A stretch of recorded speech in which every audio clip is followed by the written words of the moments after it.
What's happening, guys? Cliff again on crypto. So today we're going to talk about Callisto, which is the brand new project from Ethereum Classic. So stay right there.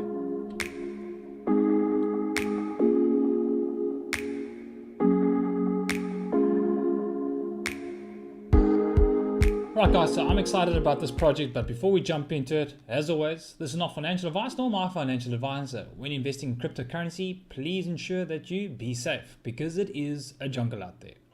Getting that out the way, let's chat about Callisto.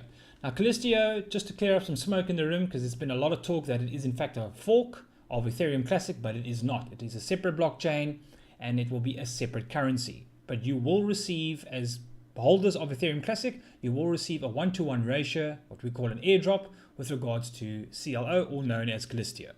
Alright, so just be clear on that, and I'm going to explain to you what it is that Callisto is trying to achieve, and that this was created by the Ethereum Classic development team as to why it was created as well.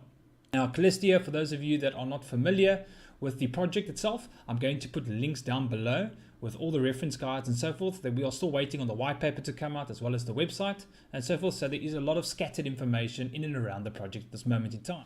There are three critical things that I've taken from the project which I think Callisto is aiming to do, and the reasons to why it was created. Firstly, it was created in order to test experimental protocols, as well as solve scalability solutions, and furthermore to set up a governing system which incentivizes not just the miners, which we've seen with proof of work, but also stakeholders, which is something that is lacking, to give them a reason to hold those tokens.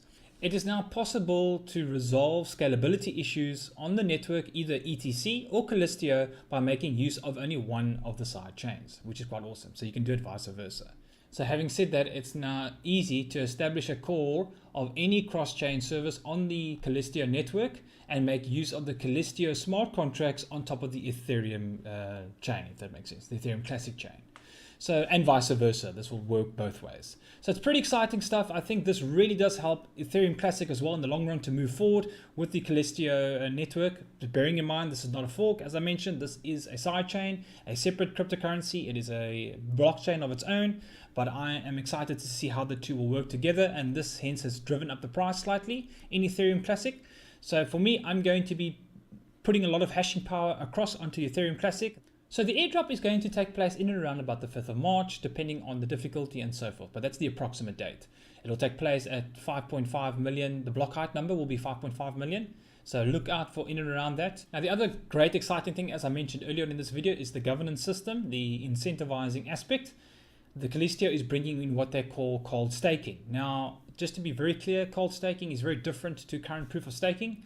Ethereum Classic, as you all know, is very strong in and around proof of work. So the consensus in terms of validating transactions will still go via proof of work. Cold staking will not participate in that at all. So it will not secure the network at all with regards to that. That is just going to be a dividend form of payment to you guys. Very much like Neo, if you want to call it that, very much like Neo is doing with its gas and so forth. Long-term holding, wallets offline and so forth. Cold staking is very similar in that aspect. So guys, give us your thoughts down below. If you're new to this channel, give us a like and a subscribe. It always helps others find the channel. We're looking forward to this. I'll give you a little bit more update closer to the time and a reminder of to where you can keep your coins. I know a lot of questions are going to come out saying, Cliff, will Exodus support this? Do we leave our ETC tokens on the exchanges? I will do closer to the time, come in and around mid-Feb to give you a little bit more hindsight to where it is that they're going and what it is you need to do to prepare.